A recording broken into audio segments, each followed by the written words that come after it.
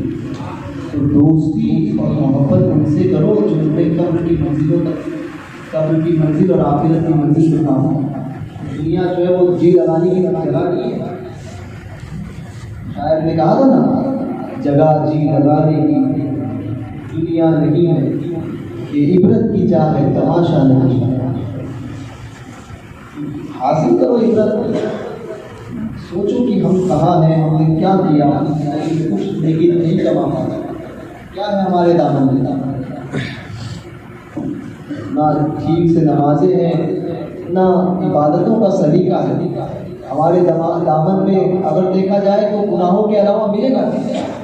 آج اس کی برائی آج امام صاحب کی برائی آج اس عالم کی برائی آج سید صاحب کی برائی آج اس پیر کی برائی آج فلاں دوست کی برائی آج اس کی برائی. یہی تو کام صبح شام کرتے ہیں. آج اس کا حق مار دیا آج اس کا حق مار دیا آج اس کو جھوٹ بول کر کمائی کر دی آج اس نے جھوٹ بول دیا آج اس کو اس کے ساتھ میں بدکاری کی یہ کیا. یہی تو زندگی میں ہو رہا ہے. اور کر رہے کیا ایک ایسا عمل جو تمہارے زندگی کے تمام معاملات کو تمام گناہوں کو معاف کرے. وہ عمل ہے حضور کی محبت. پیدا کرو وہ جذبہ اپنے حضور پہ مر مٹنے کا جذبہ پیدا کرو. بنو ایسے سنی بنو کہ لوگ کہیں نا کہ جب جائیں ہم دنیا سے نا تو ہم جب دنیا میں آئے ہم رو رہے کہ ساری دنیا ہنس رہی ہے. جب جاؤ تو ایسے بن کر جاؤ کہ ساری دنیا تم ہوئے اور تم اس میں جاؤ اور لوگ یہ کہیں عرش پر دھومیں مچی عرش پر دھومیں مچے اور تو بھی صالح دلا فرش سے ماتم اٹھے یہ ہوتا ہے. کبھی ایسی بھی تو موت مانگو کبھی ایسا بھی تو جذبہ پیدا کرو کہ جاؤ تو ایسے جوش کے ساتھ میں نے کہا تھا دنیا نہیں ملتی ہے کوئی کسی کے جانے سے. ایک گھنٹہ روئیں گے ایک دن روئیں گے دوسرے دن روئیں گے تیسرے دن روئیں گے چوتھے دن سے سب اپنے کاموں میں لگا. پھر فاتحہ 40 کے تک کوئی کر نیک ہو تو کرائے گا سال میں کرائے گا پھر تو ہوا فاتحہ کے لیے بھی مرحوم کو انتظار کرنا چاہیے کوئی سارے سوال کرے. یہ حال تو ہماری قوم کا ہو گیا. تو ایسا کسی کے رحم و کرم پر پلتے کیوں بنو ایسے کہ ہمیں کسی کی ضرورت نہیں حضور کی ضرورت ہے. ہمیں کسی کے کوئی رحم و کرم کی نہیں ہمیں حضور کے رحم و کرم کی اپنے سرکاروں کے رحم و کرم کی ضرورت ہے. اور ایسا بن کر جاؤ تو صحیح کہ ہم یہاں اس دنیا سے گئے حضور کی محبت میں سرکار کے اہل بیت اور اصحاب اور اولیاء کی محبت میں جب جائے تو جب اس دنیا سے جب جائے تو ایسے بن کر جائے نا، جب ہماری آنکھیں کھلے تو ہماری سرکاریں جو ہے نا ہمارے استقبال کے لیے کہ آیا آج ہمارا دیوانہ ہے. ایسا بھی تو سوچو کہ زندگی کا ایک لمحہ ایسا بھی گزرے ہمارا، موت ہمیں آئے تو ہمارے سامنے ہماری سرکاروں کے چہرے ہو اور وہ کہہ رہے ہو کہ فکر نہ کرنا ہم تمہارے سامنے. یہ بھی تو سوچو، مرنا تو ہے 80 70 80 90 سال 60 سال 50 سال، زندگی تو ہمیشہ ہمیشہ کوئی تو لے کر نہیں آیا. مرنا ہے تو مرو تو جو شیر کی زندگی لے کر مرو نا. ٹیپو سلطان نے یہی تو کہا تھا، گیدڑ کی 100 سالہ زندگی سے بہتر ہے شیر کے ایک دن کی زندگی. شیر بن کر رہو، حق کہو، حق کے معاملے میں کسی سے ڈرو نہ. کیا ہوگا زیادہ سے زیادہ؟ موت ہی کوئی دے سکتا ہے، اس کے آگے کچھ نہیں ہے. مگر یہاں اگر حضور کی محبت میں، آقاؤں کی محبت میں مرے تو سمجھ لو کہ دنیا سے آپ نے اپنا جو دنیا کی زندگی کی جنگ جو ہے وہ آپ جیت گئے. وہ جذبہ پیدا کرو، سنی سلول عقیدہ مسلمان بنا رہو. سنی ایسا سنی کہ مسلک کے معاملے میں بریلوی پکا بریلوی، اعلیٰ حضرت کا سب پکا شہنائی، مسلک کے معاملے میں کوئی کمپرومائز کرنے والا نہیں. ایسا سنی بنو، حضور کی محبت کا جذبہ دل میں پیدا کرو. اور ایسے، اور اس کا بہترین طریقہ ہے حضور کی محبت کو اگر دل میں جگانا ہے، سرکاروں کی محبتیں اگر دل میں جگانا ہے تو حضور کے خصائص کو پڑھو. اگر وہ نہیں آتا ہے نا، پڑھنا نہیں آتا ہے نا تو سیکھو. اگر وہ بھی نہیں کر سکتے ہو تو اتنا تو ضرور کر سکتے ہو کہ درود پاک کی کثرت کر سکتے ہو. چلتے پھرتے اٹھتے بیٹھتے درود پاک، یہ وہ عظیم نعمت ہے کہ اس سے حضور کے عشق کا جذبہ جو ہے وہ آپ کے دل میں ہے. کثرت کرو درود پاک کی. اللہ تبارک و تعالیٰ ہم سب کو کہنے سننے سے زیادہ عمل کی توفیق رفیق عطا فرمائے. کوئی ایسا لفظ میری زبان سے نکلا ہے جس پر شریعت کی گرفت ہو تو میں اس سے توبہ کرتا ہوں. استغفر اللہ ربی معلوم لا الہ الا اللہ محمد رسول اللہ صلی اللہ علیہ وسلم. السلام علیکم ورحمۃ اللہ وبرکاتہ.